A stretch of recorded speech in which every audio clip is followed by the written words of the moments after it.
Americans haven't always agreed on everything. Matter of fact, it's almost impossible to get over half of the country to feel the same way about a certain issue. If you were to ask 100 people about their feelings on the Second Amendment, half will probably support it, half will be against it. When George Bush, better known as W in the early 2000s, when he launched the war on terror in 2000, I think that was 2002, an overwhelming majority of the population, they supported the war. For a while, George Bush, he was one of the most popular presidents in history. Fast forward to maybe 3 years later, opinions on George Bush, they were split down the middle. His supporters were heavily devoted to him. His detractors could not stand him. Now, even though we tend to disagree on most issues, there's always been one thing that most people could agree with. Children, kids, they are always off limits. You don't mess with kids. Believe it or not, there was a time when the mainstream media was on the same page. Back in the late 80s, early 90s, really throughout the 1990s, the media, they were warning parents about rap music, all music to be honest with you. Don't let these rappers indoctrinate your kids. This music is dangerous. It wasn't only the rap music either. After Columbine in 1999, the mainstream media, they blamed it on Marilyn Manson. They were telling parents not to let their children listen to the devil's music. Fast forward 20, 25 years later, the media, they are celebrating the devil. They worship at the feet of Joy Reid, the wicked wig of the woke. I don't know if we have ever had a truly honest media in this country, but I don't know if there's ever been another time where the media was intentionally trying to divide us like they're doing today. The mainstream media has become so corrupt, they've become so blinded by ideology. It's gotten to the point where the media is trying to defend the indefensible. If they're not trying to defend it, they're choosing to ignore it. They bury the story, hoping you won't find out about it. Last weekend, New York City hosted their annual Pride Parade. Unlike the parade in Toronto, where kids were filmed walking alongside grown men who were advertising the benefits of tanning beds by walking the streets showing off their lack of tan lines. Unlike the parade in Toronto, the celebration of Wiener in New York City, it was not sponsored by Bud Light. I spent a few minutes this morning trying to find the companies responsible for sponsoring this event. My attempt was unsuccessful. Now, this is just speculation on my part, but maybe they requested to be silent partners, silent sponsors, because I cannot imagine that any corporation would want to be associated with this shitfuckery. While searching for sponsors, I came across some pictures of Penile Palooza. The pictures met the expectation of weird. It appears that Joy Reid donated her collection of wigs for this special celebration. Grown men walking the streets in blonde wigs along with prosthetic hooters. Others were flaunting their purses, some were wearing wedding dresses. To be honest with you, it looked like a Star Trek convention that was hosted by the Star Trek virgin himself, Mike Freeman. In their defense, though, at least they were all wearing something. Also, I didn't see any children walking alongside them, so I guess that's a step in the right direction? Maybe, just maybe, parents in New York City are more responsible than some of the parents in Toronto. I don't know. But if we were to believe the words of the Pride Paraders, if they had things their way, there would have been an injection of youth at the festival. Earlier this week, I shared a video with you guys that was captured by Tim Pool. Once again, I'm going to black out the video. I don't know if that term is appropriate in a civilized society. Using the term blackout could be triggering for victims of mythical racism. Perhaps whiteout would be more appropriate. As you guys know, nothing is off limits when it comes to demonizing the evil white man. But anyway, I'm going to black out the video because the footage includes something walking the streets with no top on. I don't know if it's a dude or a transgender woman. Hell, it could be someone identifying as a cow looking to be milked. The video isn't all that important either way because it's the words that I want you paying attention to. I know those of you who watch me every day have already seen this, but for anyone who hasn't, here's the clip.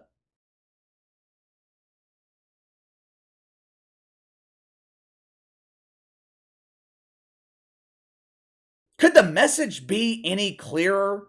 I don't know about you guys, but I tend to take people at their word. If you tell me you're going to break into my house, I'll be here waiting on you. If you threaten me with violence, I'm taking your word for it. I'm not going to be unprepared. And if you're an identifier, if you're a man pretending to be a woman and you tell me you're coming for the children, I'm going to believe you. I'm going to take that as you're doing everything you can to bring children to your side. When this clip began circulating last weekend, most parents were legitimately outraged, and rightfully so.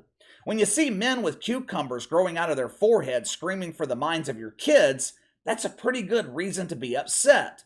But according to NBC News, this is all a misunderstanding. Don't worry, parents. They didn't mean it. This was just satire. It's comedy. Oh, comedy. Oh. I thought comedy was a violation of the woke commandments. I thought laughter was strictly forbidden. I thought comedy was banned to protect the feelings of the easily triggered. I guess the commandments have been revised? Comedy is allowed when the ends justify the means? Headlined at NBC News. We're coming for your children chant elicits outrage, but activists say it's taken out of context. Oh. I feel so much better now.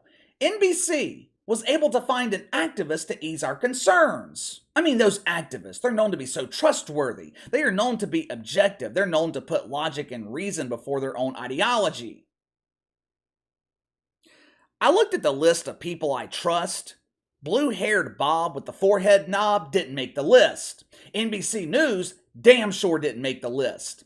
NBC News spoke with Brian Griffin, the original organizer of the festival in New York City. Although NBC was using he/him pronouns throughout the article, they failed to provide documentation from a biologist confirming the gender of Brian Griffin.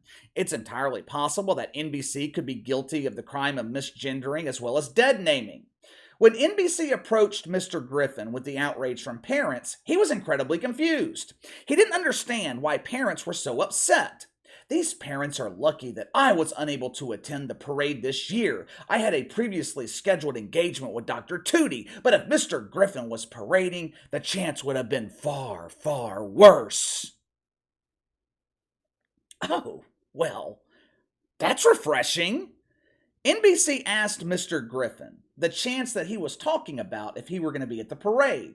Brian Griffin told NBC News when he marches in these pride parades, he's used to chanting things like, kill, kill, kill. Oh, well, how nice. But remember, these people aren't violent. They accuse you of being violent, but they're not violent themselves. Brian Griffin also claimed that he has chanted about pubic hair and sex toys during pride marches. One of his favorite chants is, God is a lesbian. That's interesting. I didn't know the woke oak tree chose to identify as a woman. I thought the tree was non-binary or chose to identify as a male birthing person. Oak trees have plenty of nuts. Stands to reason the tree would identify as male, but apparently the woke oak tree chooses to identify as Lisa lesbian. That's good to know. According to Brian Griffin in NBC News, there is absolutely no reason for parents to be concerned. These are just words. It's just a big joke. It's all presented to portray the worst stereotypes of identifiers. Wait a minute. This is ironic. Correct me if I'm wrong. Aren't these the same people who are constantly triggered over words? Aren't these the same people who tried to cancel Dave Chappelle because he made jokes about transgender people? I want to make sure I'm understanding this. So, it's perfectly fine for Brian Griffin to make jokes about harming the mayor of New York City. It's okay for them to make jokes about coming for your children, but when the joke is on them, it's unacceptable. Doesn't make sense to me, but what the hell do I know? I'm not a shit fuck. Let's assume for a second that this is all one big joke. It's satire. Where's the punchline? What is the point? NBC News trying to defend this by claiming they're just trying to bring attention to their cause. What cause? What cause are they fighting for? They can't be fighting for rights. They already have them. Are they fighting against their enemies? If so, who is the enemy? The only perceived enemy I can see are the parents who are trying to protect their children. And those people aren't enemies, they're just parents. It's their job to protect their children. NBC, they also tried to reassure parents by telling them that this chant's been used for years. Identifiers have been using this same chant since 2021. It's okay, parents, it's okay. This is normal. There's nothing to see here. That's supposed to make parents feel better? This is justified because it's not the first time it's happened, it's just the first time it's been exposed? I keep coming back to the same question. Why? What is the point? If you're just joking around, if you're not really coming after the kids, then why would you claim that you are? According to NBC, they use these provocative expressions to regain controls of slurs used against the LGBT community. Look, I know I'm not a scholar from Woke U, but I'm failing to understand the logic here. How does telling parents that you're coming for their children, how does that regain control of slurs being used against you? Who even uses these slurs anymore? Hell, you're not allowed to. Nothing will get you thrown off of social media faster than using a slur against the LGBT. Yes, these slurs were heavily used 20, 25 years ago, but they're not used today. Again, who is the enemy? They never explain who they're fighting or what they're fighting for. If you're a parent, I can tell you who one of your biggest enemies is: the mainstream media. I don't know how people raise children today. It has never been more difficult to raise a child here in America. The media, they used to serve as sort of a watchdog for parents. The media used to warn parents about music and movies that weren't appropriate for their kids. Today, the media promotes it to kids, and they cover up for people. They try to justify the actions of people who are chanting in the streets that they're coming for your children. NBC News was one of the only woke media outlets that picked up this story. Most woke media outlets, they ignored it. They're pretending like it never happened. Give me your thoughts. NBC News tries to justify the actions of pride paraders in New York. Did their explanations ease your concerns? Did they make you feel any better? Sound off in the comments below. Make sure to like and subscribe. Click the notification bell to receive all notifications from the channel. Best way to contact me is by email at btlkc84@gmail.com, kc_btl84 on Twitter. I'll see you guys later.